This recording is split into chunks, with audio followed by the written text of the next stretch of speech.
नमस्कार दोस्तों, आप सभी का स्वागत है हमारे YouTube चैनल में। दोस्तों, आज इस वीडियो में हम बात करेंगे जून महीने के दूसरे सप्ताह के बारे में, यानी कि 8 जून से 14 जून का समय धनु राशि फल के बारे में।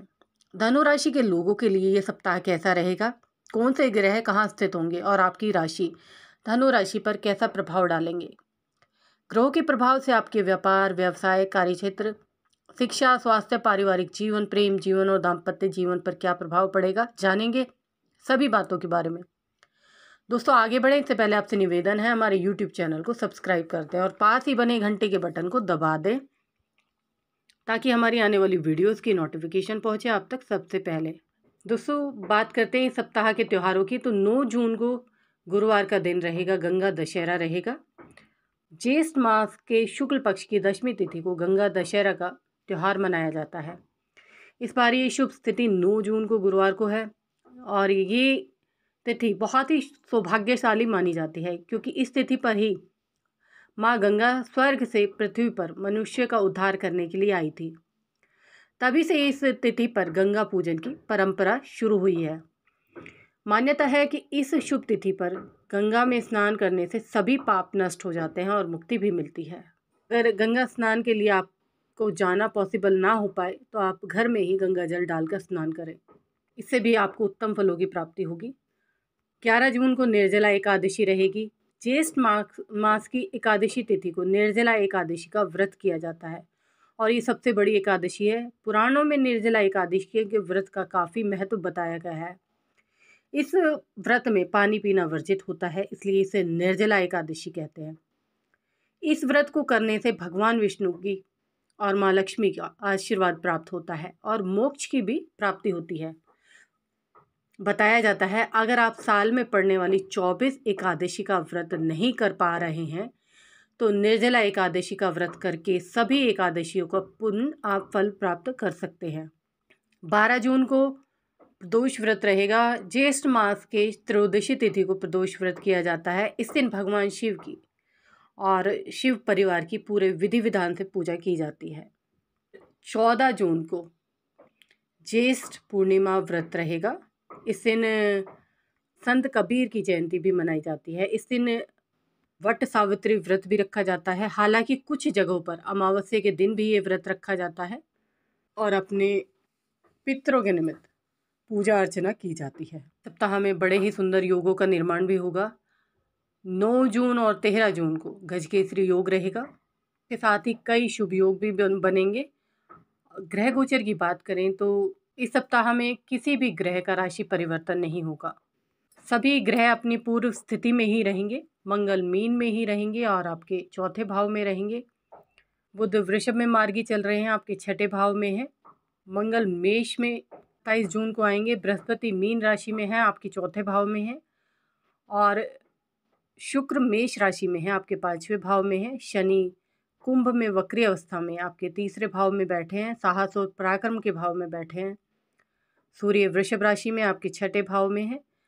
राहु मेष में वक्री अवस्था में है, आपके 5वें भाव में है। और केतु तुला में वक्री चल रहे हैं, आपके एकादश भाव में है।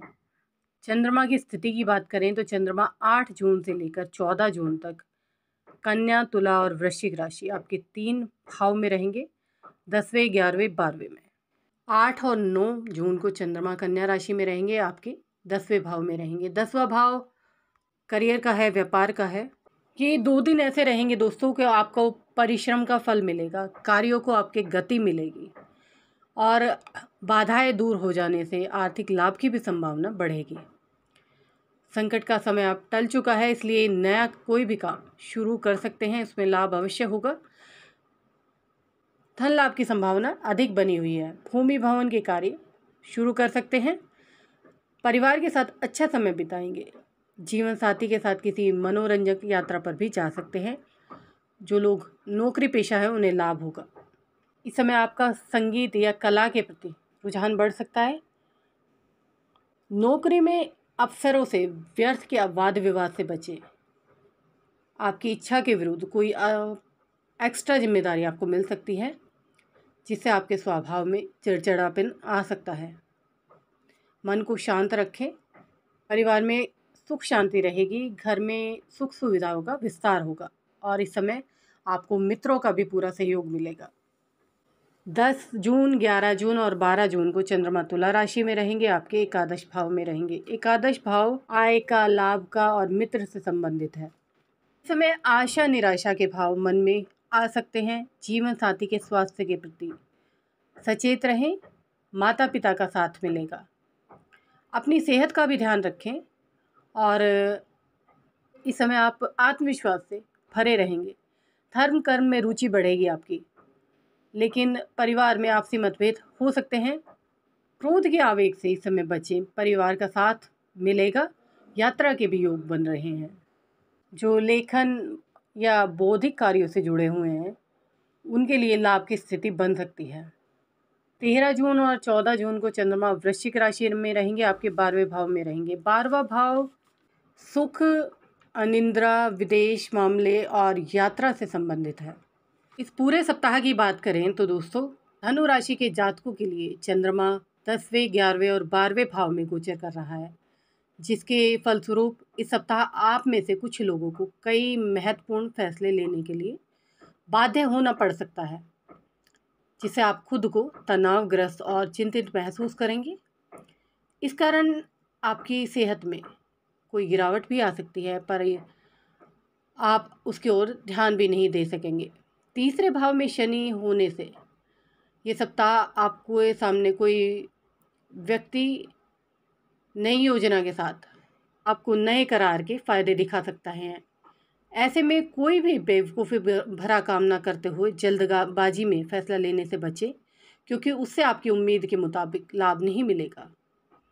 इस सप्ताह आप अपने पुराने दोस्तों या करीबियों को अपनी महफ़िल में दावत दे सकते हैं, क्योंकि आपके पास इस दौरान एक्स्ट्रा एनर्जी होगी जो आपको किसी पार्टी या कार्यक्रम का आयोजन करने के लिए प्रेरित करेगी। हालांकि ऐसा कुछ भी करने से पहले अपने घर के लोगों से, अपने परिवार से विचार विमर्श अवश्य करें। 10वें भाव में चंद्रमा की उपस्थिति होने के कारण इस सप्ताह पेशे के संदर्भ में धनु राशि के जातकों को शानदार परिणाम मिलने की पूरी संभावना बनी हुई है, क्योंकि आप अपने अनुशासन और कड़ी मेहनत के बल पर अपने काम के क्षेत्र में हर कूटनीति रणनीति को भेदते हुए पद में वृद्धि के साथ साथ वेतन वृद्धि प्राप्त करने में भी सफल रहेंगे। यदि आपको अपनी परीक्षा के परिणाम का इंतज़ार था तो इस सप्ताह आपका ये इंतज़ार समाप्त हो सकता है, क्योंकि ये समय आपके लिए कोई शुभ समाचार लेकर आएगा।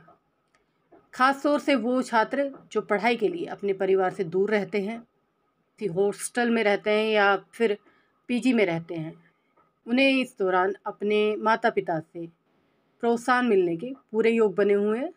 इसके लिए आप भाग्य को मजबूत करने के लिए कुछ उपाय भी कर सकते हैं। आप गुरुवार के दिन पीली वस्तु का दान करें मंदिर में। ये लड्डू भी हो सकते हैं, पीली दाल भी हो सकती है, इससे आपके लाभ होगा। गुरु बृहस्पति की कृपा आप पर बनी रहेगी। थैंक यू दोस्तों। चैनल को लाइक, सब्सक्राइब, शेयर करना ना भूलें।